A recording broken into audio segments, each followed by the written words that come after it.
qui a reçu le nom qui est au-dessus de tout nom. Il n'y a de salut en aucun autre nom, c'est le nom de Jésus. Lelo biso bikela mutu sangani toyeko tombola mokeli. Lelo biso basantu toyeko sanjula toyeko tombola mosantu na lolo. Alléluia. Alléluia. Alléluia. Biso toyeko tombola. Yesu, Yesu. Toyeko tombola. Yesu, Yesu. Biso toyeko tombola. Yesu. Arababoshe. Manderebe arababoshe. Ayenderebe boshe. Biso toyeko tombola. Yesu, Yesu, Yahweh, toyeko tombola. Yesu, biso toyeko netola. Yesu, mandere bobushe. Alléluia. Toyeko netola. Yesu, Yesu, biso toyeko sanjola. Yesu, Yesu, Yahweh, toyeko sanjola. Yesu, sanjola ye. Célèbre le roi. Ah. Zambo ashanza kalisapo ya bato. Kokumisa yo kotombola onde esengo ya la vie na biso. Libako ya malamu biso tobeta ezande kosanzola. Tozona biso engagement ya konetola tolapa ndai tokosanzola kaka yo. Yo nde tokokumisa mokonzi na lola. Papa na bana zwa lokumu. Alléluia. Jésus. Biso toyeko sanjola. Yesu, Yesu, toyeko sanjola. Yesu. On va les chanter sans instrument. Biso toyeko tombola. Yesu, Yesu, Yahweh, toyeko tombola. Yesu, encore. Biso toyeko tombola. Yesu, Yesu, toyeko tombola. Yesu. Chante-le encore. Oh, biso toyeko tombola. Yesu, Yesu, toyeko tombola. Yesu, Yesu. Sharara baba she andere bebo she. Gandara.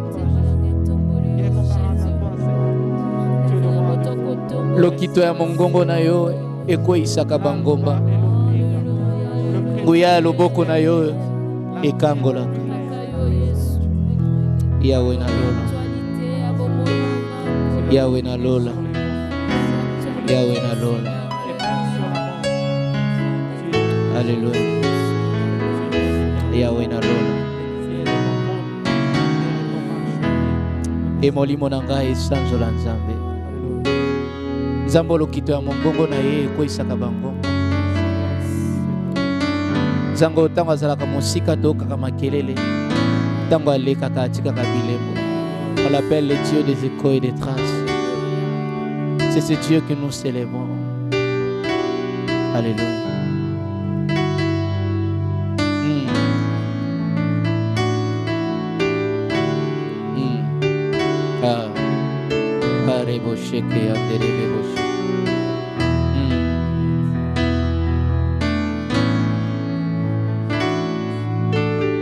Oh Yahweh Yozali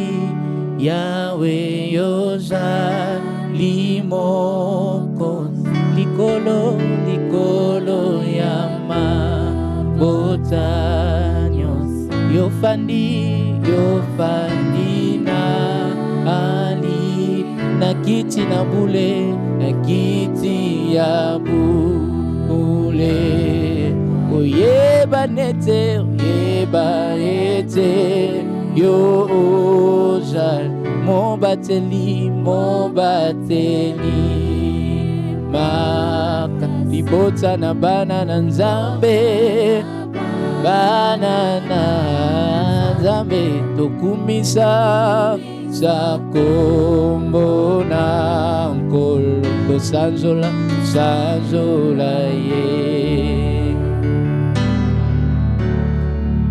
ye molimo na ngai yemba netola kombo na nkolo motema na ngai bosana te boboto na ye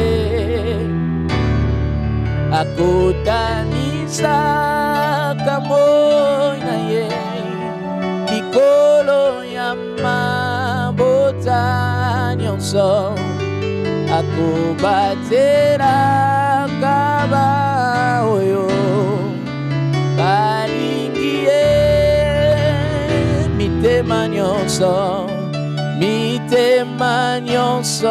epusani liboso ya bosantu bwayo seko na seko nkombo na yo yekumama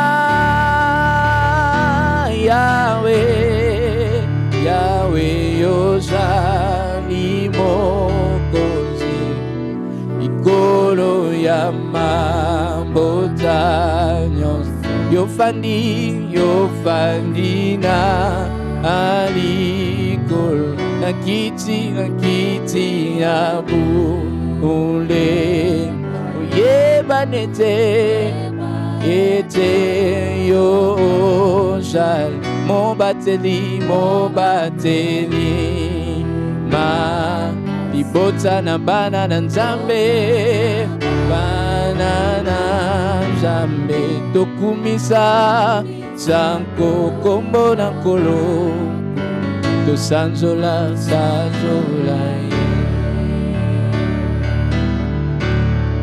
lokito ya mongongo na yo ekweisaka bangomba nguya ya loboko na yo ekangolaka. Écoute ça. Baebachela kayo motema bayemba kanje mbone sengo liloba na yo deli konji ona bato atana tamboli na kufa nakobanga hero kote po Yawe ajali mokonzi ya bomo inanga Yawe yojali mokonzi likolo ya mabotanyo yofandi na alikolo na kiti ya bule oyeba ete yojal mobateli ma libota na bana na nzambe tokumisa kombo na nkolo tosanzola ondesa toyembela ye tokumisa ye tondetola Yawe tosanzo abongi na nkembo abongi na lokumu elonga nanga abongi na maboko abongi na milolo na biso tondetola Yesu we tosanjola ye tosanjola ye tosanjola Yesu tosanjola ye. Pendant 30 secondes élève ta voix, célèbre le roi. Tosanjola yo mon corps. Indara baboshe indara baboshe yandere baboshe yandara baboshe ke yandere baboshe ke araba baboshe yandere be yandere baboshe ke yandere be ora baboshe. Alléluia. Tu es élevé au-dessus de toutes choses. Les cieux et les cieux t'appartiennent. La terre, tu l'as donnée au Fils de l'homme. Pourtant, tu gouvernes toutes choses car tu es le maître de l'univers. Puisqu'il est dit, c'est ainsi que Dieu lui donna un nom qui est au-dessus de tout nom. Afin que le nom de Jésus, tout genou fléchit dans les cieux, sous la terre et sous la terre. Alléluia. Alléluia. Si pour les hommes de l'autre côté, et ils commencent par la rose et finissent par la croix, mais nous commençons par la croix et nous finissons par la rose. Parce que nous connaissons un Dieu, non seulement il était mort, mais il est ressuscité. Voilà pourquoi je nous invite, venons chanter pour le roi des rois. Venons chantons pour le roi des rois. Venons chantons pour le ressuscité, celui qui était mort et ressuscité le troisième jour. C'est celui-là que nous voulons célébrer. C'est celui-là que nous voulons chanter ce matin. Alléluia.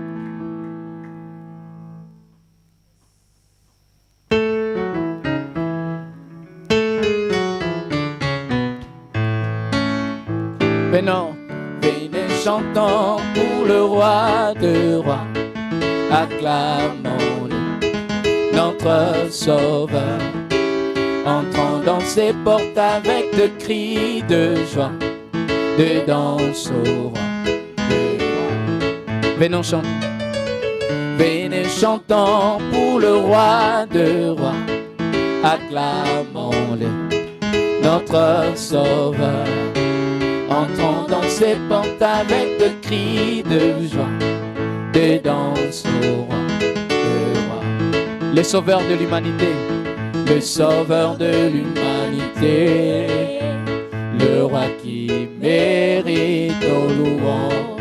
Unis dans la fraternité, unis dans la fraternité, nous venons lui rendre hommage. Le sauveur de l'humanité, le sauveur de l'humanité, le roi qui mérite nos louanges. Unis dans la fraternité, unis dans la fraternité,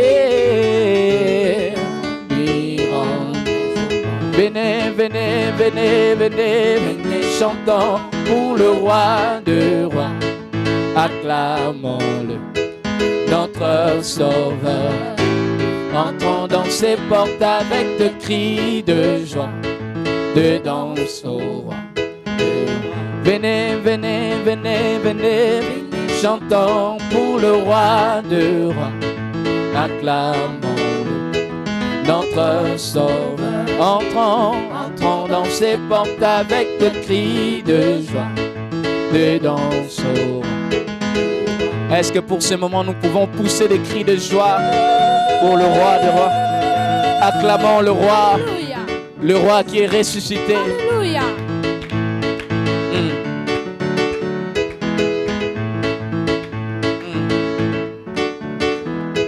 Oh, venez, venez, venez, venez, chantons pour le roi de rois. Acclamons-le, notre sauveur. Entrons dans ses portes avec de cris de danse au roi. Venez, venez, venez, venez, pour le roi de rois. Ah, notre sauveur. Entrons dans ses portes avec de cris de joie, de danse, adorons l'Éternel, adorons l'Éternel. Avant-dernière, adorons l'Éternel, adorons l'Éternel, adorons l'Éternel, adorons l'Éternel, adorons l'Éternel, adorons l'Éternel, adorons l'Éternel.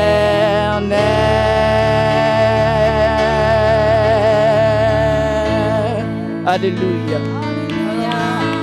Hosanna.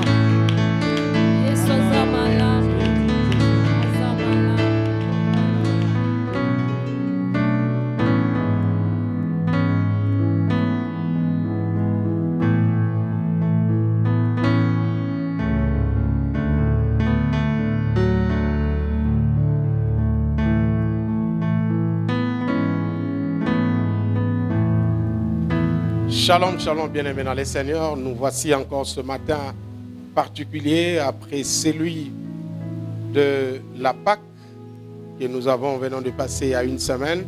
Nous sommes dans notre parcours. Nous sommes en train de courir vers la grande visitation de Dieu parce que nous appelons la Pentecôte. Et donc aujourd'hui, par la grâce du Seigneur, nous allons partager quelque chose de très simple, très efficace, très instructif, qui va nous permettre de nous amener à la réflexion parce que le temps que nous traversons est un temps très, très, très particulier. J'étais tenté d'intituler mon intervention « Quelle heure est-il ?» mais j'ai trouvé une autre idée, une autre pensée que le Seigneur m'a mis à cœur. Et donc, nous allons partager quelque chose qui aura pour thème « Ce n'est pas une raison ». Ce n'est pas une raison. Au fait, l'objectif de ce message du matin, c'est que malgré ce qui se passe aujourd'hui, nous parlons de la pandémie, mais il n'y a pas que ça. Malgré ce qui se passe autour de toi, le problème, le chômage, les situations qui t'empêchent de vivre normalement, un problème qui t'est parvenu et qui a sûrement bouleversé ta façon de faire ou d'agir. Parfois, il y a des choses qui nous arrivent, des événements qui nous parviennent et qui bousculent ou qui cherchent à changer notre façon d'être ou notre façon de faire. Et beaucoup de personnes se cachent derrière certains événements, certaines choses pour justifier leur relâchement ou justifier leur paresse. C'est pourquoi le Seigneur nous a poussés aujourd'hui à une intervention de réflexion, je ne dirais pas une prédication, pas un message, mais un enseignement, un message de réflexion, voulais-je dire, pour nous amener à agir d'une manière particulière. Nous sommes dans un monde plein de défis, avec plein de défis. Nous sommes dans une situation où chaque jour, chaque matin, chaque soir, nous sommes appelés à choisir entre le bien et le mal, entre partir ou rester, entre se tenir debout ou s'asseoir, entre répondre ou rester silencieux, entre s'énerver ou pardonner. Le monde est fait de choix. Et les résultats de demain dépendent de choix que nous sommes en train de prendre aujourd'hui, chacun pour son compte. Et ce matin particulièrement, en parlant de ce thème, ce n'est pas une raison, nous allons faire un petit voyage dans l'Ancien Testament, prendre 3 illustrations qui vont nous permettre de saisir la profondeur de ce message de ce matin, le matin, ce dimanche matin particulier. Et je continue à bénir tous ceux qui ont eu l'habitude de nous suivre en ligne. Que Dieu vous bénisse. Nous allons donc lire avec notre bien-aimé Aladin le premier passage qui se trouve dans le livre de Genèse, chapitre 40, du 5e au 8e verset. Écoutons la lecture. Genèse 40, du 5e au 8e verset, nous lisons au nom du Seigneur. Pendant une même nuit, les chansons et les panetiers du roi d'Égypte, qui étaient enfermés dans la prison, eurent tous les deux un songe, chacun les siens. pouvant recevoir une explication distincte. Verset 6. Joseph étant venu le matin vers eux, les regarda et voici, ils étaient tristes. Alors il questionna les officiers de Pharaon qui étaient avec lui dans la prison de son maître et il leur dit, « Pourquoi avez-vous mauvais visage aujourd'hui ?» Ils répondirent, « Nous avons eu un songe et il n'y a personne pour l'expliquer. » Ok. Attends, arrête-toi là. Nous sommes en train de parler ici de Joseph parce que à l'issue de ce programme, de ce message, je nous demanderai à chacun de nous de choisir entre ces trois illustrations, quelle est l'illustration qui est proche de ce qu'il est en train de vivre ou de ce qu'il est en train de traverser. Et par rapport à cela, nous allons devoir corriger certaines choses et avancer avec le Seigneur. Joseph est arrêté. Joseph est en prison. N'oubliez pas que dans l'une de mes interventions le long de la semaine, j'avais dit que le fait de se retrouver dans la volonté de Dieu ne nous exempte pas de problèmes. Parce que beaucoup de gens pensent que lorsqu'on est dans la volonté souveraine de Dieu, donc on ne peut pas rencontrer de problèmes. Au contraire, c'est cette volonté qui nous donne la force de transcender, de surmonter et même de déplacer les montagnes qui se trouvent devant nous. Donc, qu'on soit dans la volonté de Dieu ou pas, les tempêtes, les contradictions, nous allons les rencontrer. La différence, c'est que ceux qui sont dans la volonté de Dieu ont le soutien, l'appui, parce que leur marche ou leur position est légale. Mais ceux qui ne sont pas dans la volonté de Dieu, loin de l'Éternel, sont privés de cette intervention. Joseph, qui a un programme prophétique, qui a une destinée particulière, se retrouve en prison pour quelque chose qu'il n'a pas fait. Et arrivé en prison, quelques temps après, la Bible dit, deux personnes qui travaillaient chez le roi, le panetier et les chansons, ont commis une erreur et les deux ont été mis en prison par destin, selon la providence divine. Ces deux personnes se sont retrouvées en prison, mais sous l'autorité de Joseph. Et j'ai quelque chose à nous dire avant de continuer cette prédication.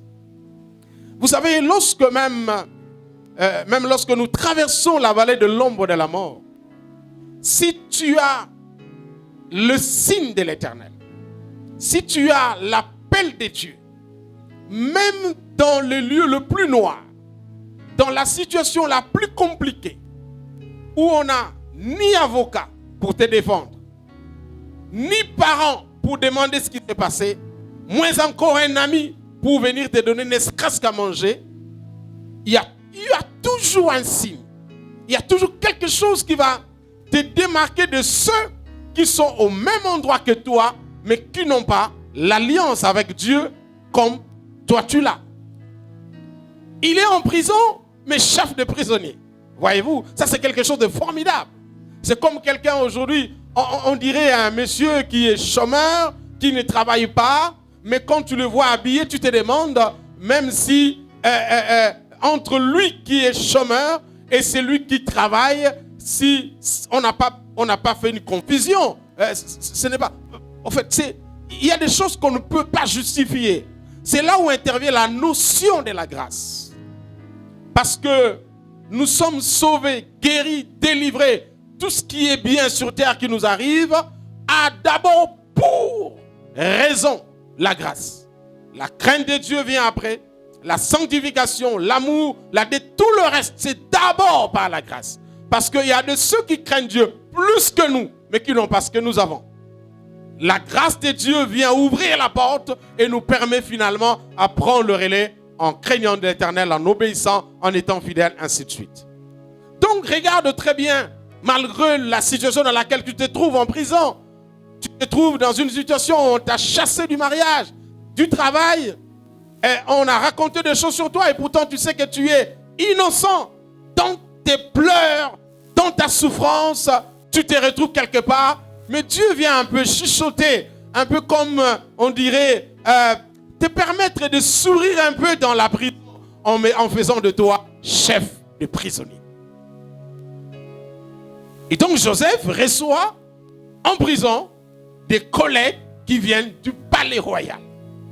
ceux qui côtoient le roi, ceux qui parlent avec le roi, ceux qui connaissent le palais. Et rien n'arrive par hasard. N'oubliez pas que Joseph a une destinée et sa destinée, elle est royale.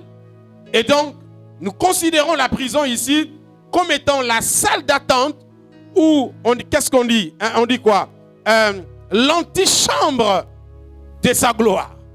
Vous savez, quand vous allez voir une autorité, on vous met dans son antichambre avant d'entrer dans son bureau. Et donc la prison pour Joseph était comme son antichambre.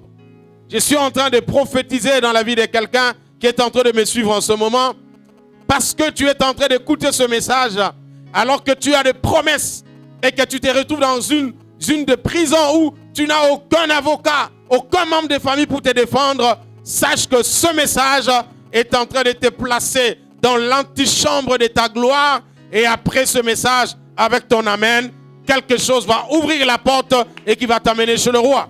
Amen. Joseph est dans une situation, humainement parlant, peu confortable, parce qu'il est prisonnier.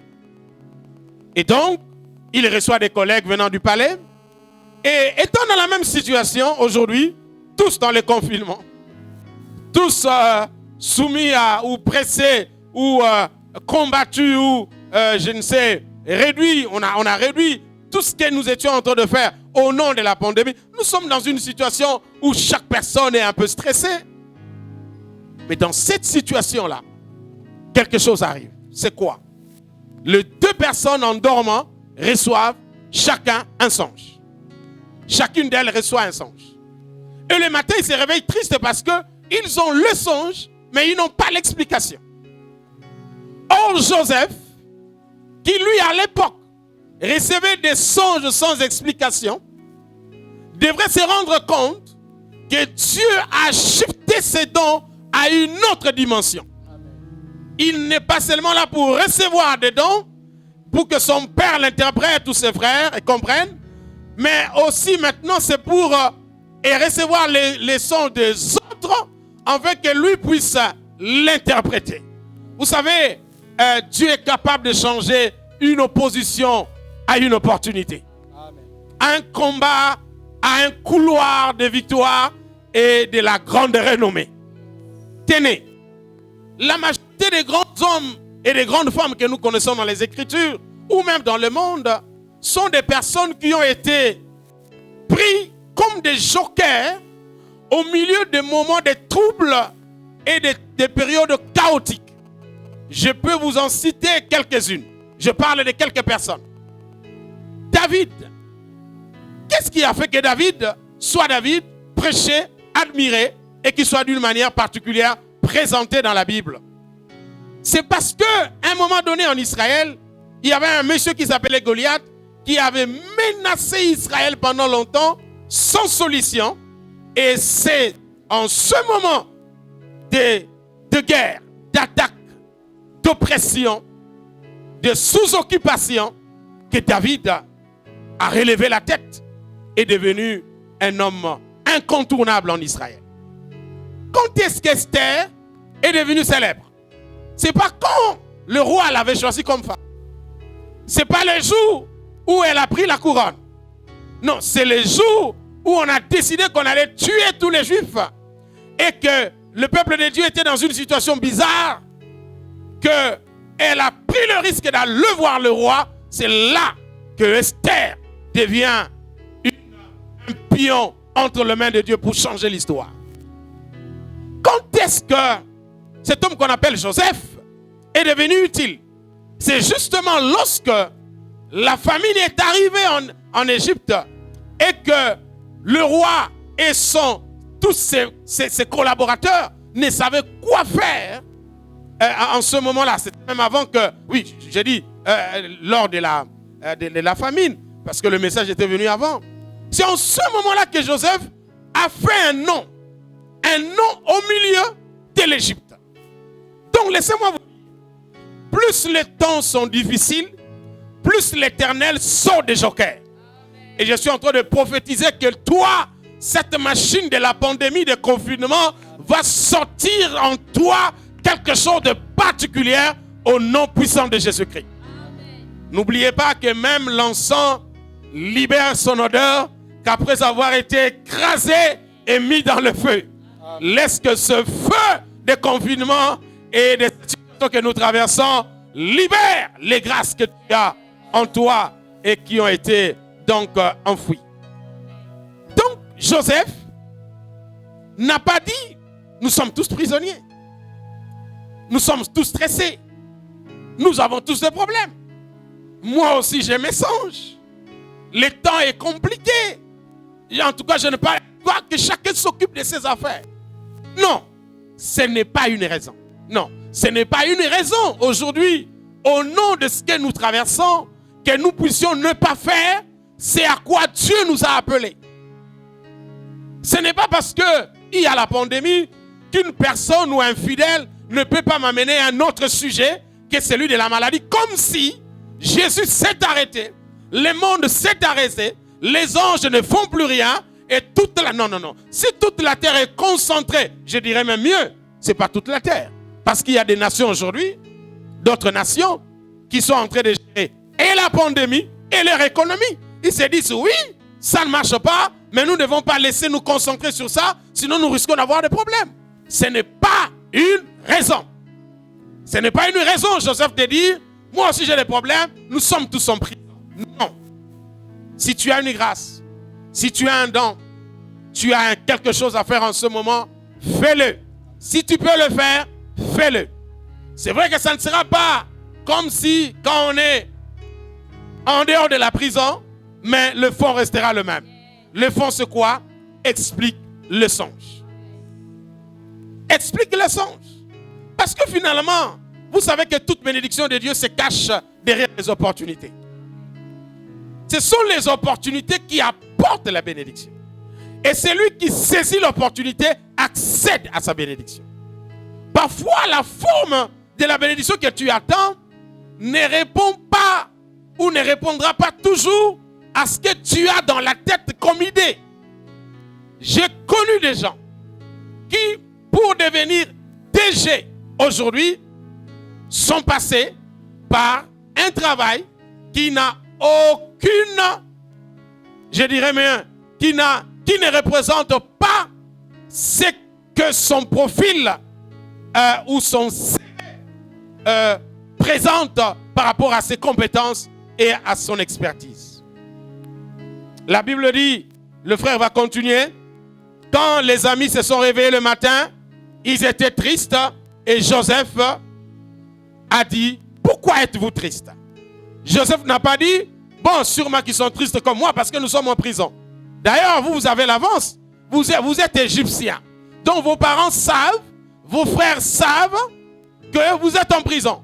Mais moi, ni mon père, ni mes frères, personne ne sait là où je suis. Mais ce n'est pas une raison pour ne pas utiliser ce que Dieu t'a donné comme grâce et le mettre à la disposition de l'autre. Voilà comment Joseph a réagi. Joseph leur dit, n'est-ce pas à Dieu qu'appartiennent les explications?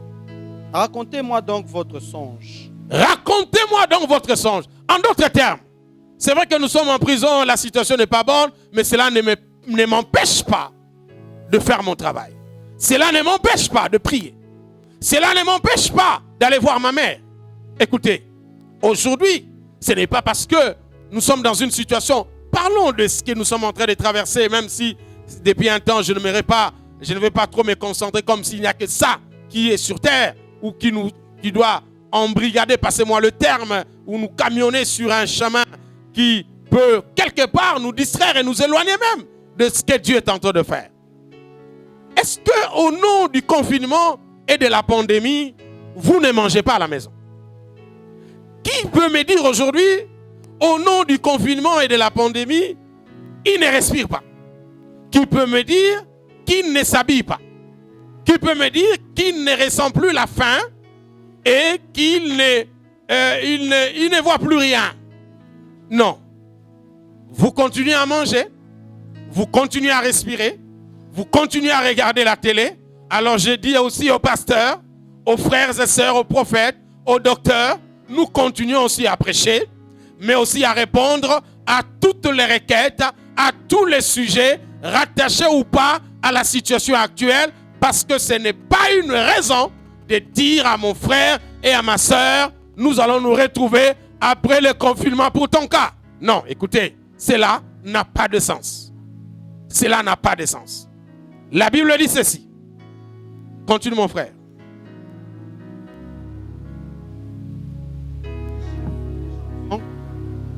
Raconta son songe à Joseph et il lui dit, dans mon songe, voici il y avait un cep devant moi. Voilà, nous n'allons pas nous traîner là-dedans. Vous connaissez l'histoire, donc Joseph s'est mis à la disposition de ses frères et il a commencé à écouter. Tous trois sont en prison. Personne n'est dehors. Parce que généralement, il y a de ceux-là. Mon frère, est-ce que tu peux m'aider avec $10? Écoutez, moi aussi je ne travaille pas comme toi, tu sais que moi aussi je suis chômeur. Non, ce n'est pas une raison. Ce n'est pas une raison parce que ce n'est pas parce qu'on ne travaille pas qu'on peut manquer $10. À moins que tu l'as, que ça soit vrai que tu ne l'as pas, oui. Mais nous ne devons pas nous cacher derrière certains événements pour ne pas accomplir ce à quoi Dieu nous a appelés. Voici la deuxième illustration qui se trouve dans le livre de Néhémie. Au chapitre 4, nous allons lire le verset 6 à 9 et 15 à 17. Nous allons lire. Néhémie chapitre 4, du 6e au 9e verset.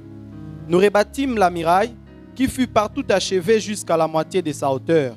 Et le peuple prit à cœur ce travail. Mais Sambala, Tobija, les Arabes, les Ammonites et les Asdoniens furent très irrités en apprenant que la réparation du mur avançait et que les brèches commençaient à se fermer. Ils se liguèrent tous ensemble pour venir attaquer Jérusalem et lui causer du dommage. Voilà, Néhémie retourne pour rebâtir le muraille. Il arrive à un grand projet, un projet particulier. Comme toi, au mois de décembre, tu avais dit au mois de l'année 2020, voilà ce que nous allons faire. Et vous avez commencé au mois de janvier, vous avez continué au mois de février. Tout d'un coup, un monsieur ou une dame, je ne sais pas quel sexe il a, il s'appelle Covid-19, il apparaît et il arrête tout. Ça menace. Il entre partout. Il menace tout le monde. Il crée la peur. Et en ce moment-là, Néhémie, qui avait une vision claire, le peuple avait déjà pris à cœur de commencer de faire quelque chose. Nous allons nous marier au mois de juin. Et tout de suite, on fermait les frontières. Le mari ou ton fiancé qui va être dans 6-7 mois, ton mari est en France et toi tu es ici. Pas d'aéroport, pas de vol, pas de contact. Et on s'est dit, on arrête tout. Non, on ne peut pas tout arrêter. On ne peut pas tout arrêter. Tobija s'élève. Sambala s'élève. Ils attaquent les enfants d'Israël qui avaient un programme, qu'ils avaient déjà commencé quelque chose. Et tout d'un coup, ils les attaquaient. Quand ils attaquent les enfants d'Israël, Néhémie regarde et dit non, nous n'allons pas nous laisser faire. Nous n'allons pas nous laisser faire. Il crée une stratégie pour ne pas relâcher la vision, pour ne pas abandonner ce qu'ils avaient commencé. Parce qu'en ce moment-ci, je suis désolé, il y a beaucoup de gens qui ont carrément dit c'est fini, on ne fera plus telle chose parce que nous ne savons pas, vous ne savez pas quoi. Laissez-moi vous dire une chose, à moins que ce que vous avez commencé n'a pas été à l'origine annoncé ou déclaré par Jéhovah.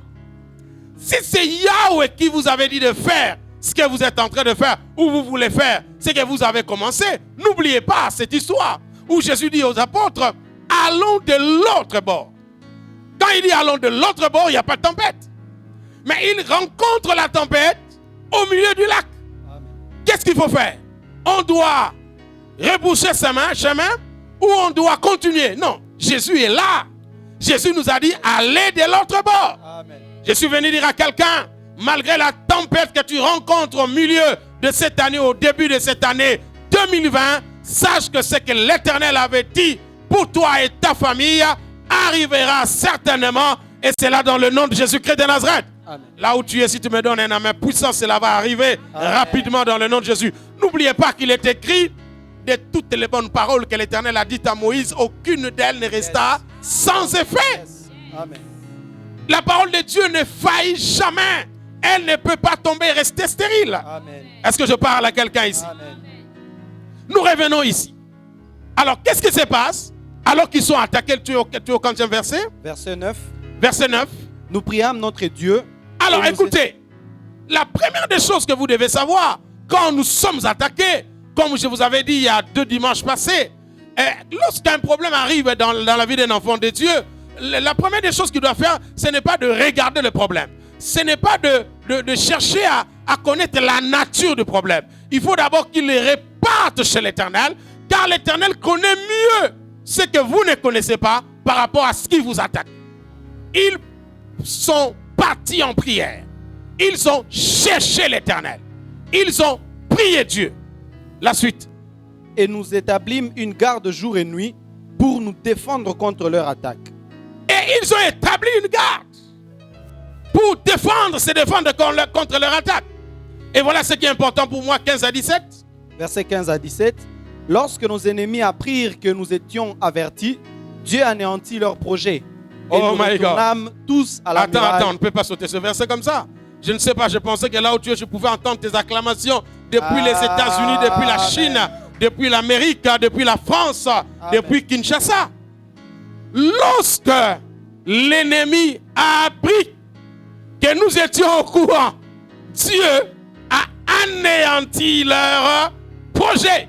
Laisse-moi prophétiser sans fermer les yeux que le projet de l'ennemi contre toi qui s'est levé depuis le début de cette année, l'Éternel est en train de l'anéantir au moment où je parle et tu dis un amen puissant. Amen. Et en majuscule, Amen. Amen. Parce que cette affaire de reconstruction n'est pas une affaire humaine. Dieu en est l'origine. Il en est l'initiateur. N'oublie pas ce que Dieu t'avait dit au début de cette année. La nuit du 31 décembre 2019 au 1er janvier 2020. N'oublie pas ça.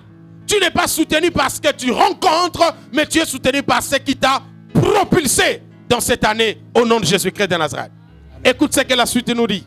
Dieu anéantit leur projet et nous retournâmes tous à la muraille, chacun à son ouvrage. Verset 16. Écoutez, après avoir prié, parce que la prière donne l'énergie. La prière réconforte la position.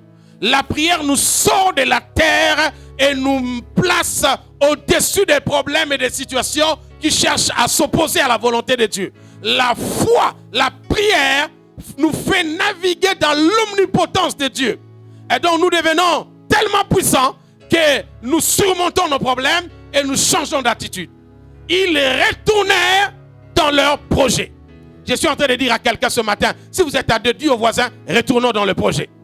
Et reprenons ce que là où nous nous étions arrêtés, c'était quoi? On était en train de faire la liste de la dot, n'est-ce pas? Est-ce qu'on peut continuer? La liste des papas, c'est comment? Bien aimé, pendant qu'il y a la pandémie et le confinement, le programme de Dieu ne peut pas être arrêté. Amen.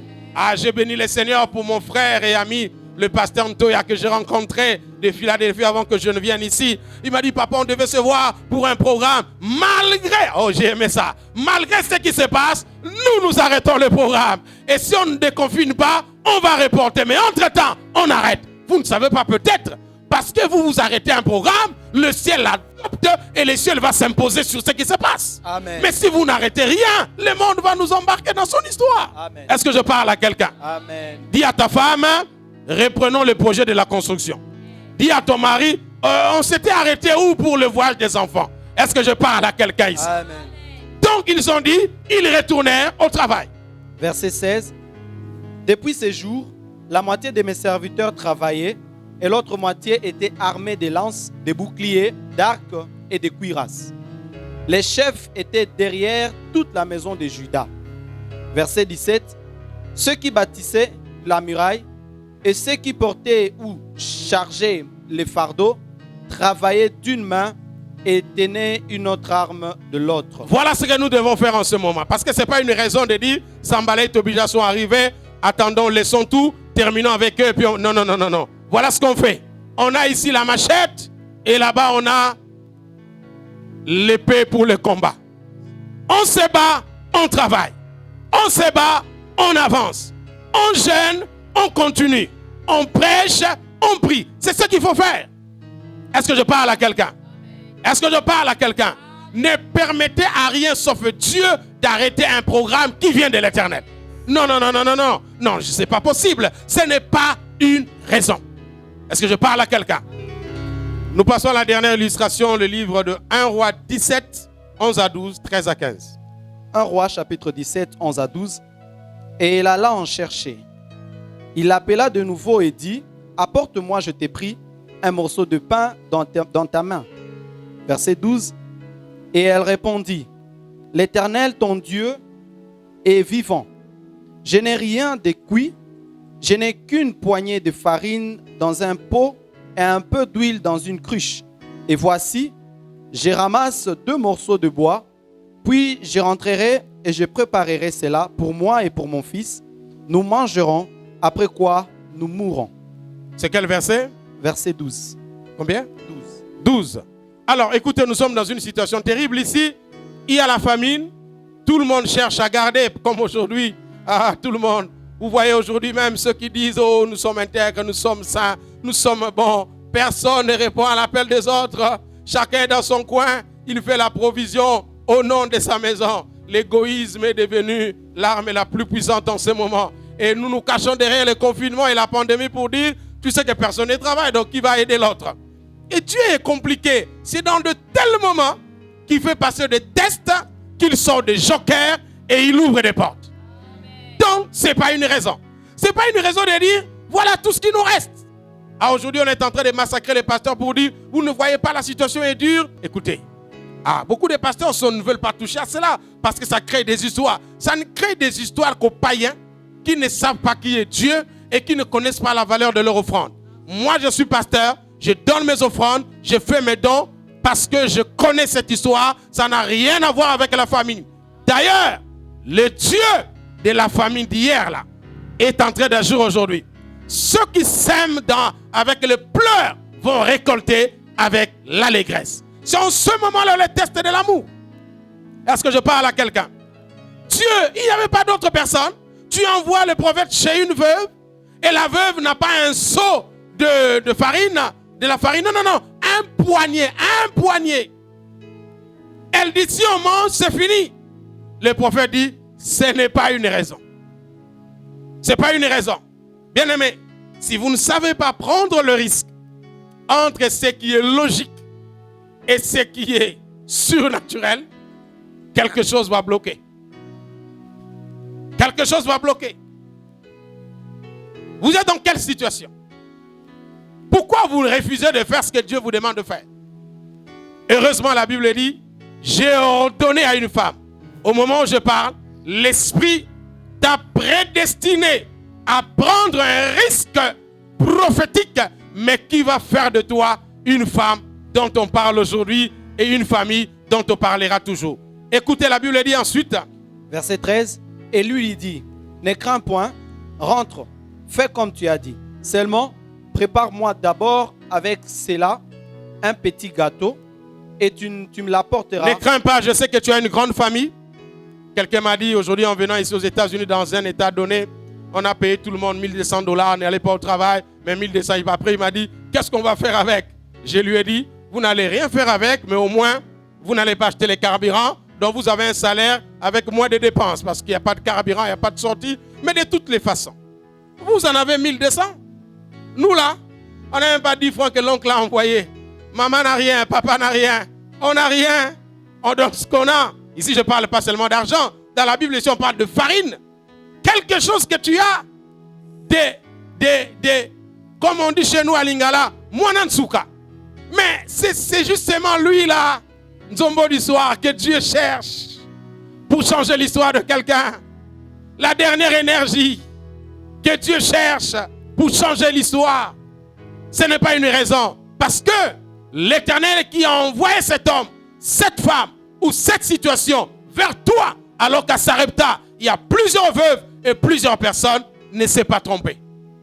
Il n'y a pas d'hasard. Si tu fais ce que Dieu te demande de faire, que tu trouves compliqué, alors que tu sens dans ton esprit, l'Éternel te dit, fais-le, alors tu verras la gloire du Seigneur.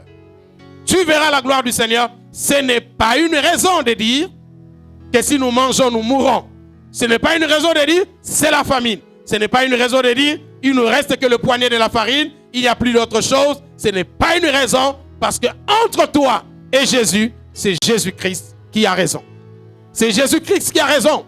Dieu t'a dit, prends les $100 que tu as, enlève $30, envoie à ta maman, $20 à ton père, il reste 50. Il me dit, mais le confinement c'est 2 semaines. Écoutez-moi, si le cœur, la parole qui dit, honore ton père et ta mère, et encore la parole de l'Éternel, la Bible dit après, tu vivras longtemps et tu seras heureux. C'est-à-dire que alors que les $50 vont quitter de 50 à 30, tu ne comprendras pas quand ton téléphone sonnera et 10 chiffres de western qui viendra de l'Allemagne va tomber sur toi avec $4000. Tu vas même commencer à récupérer ou à chercher d'autres choses.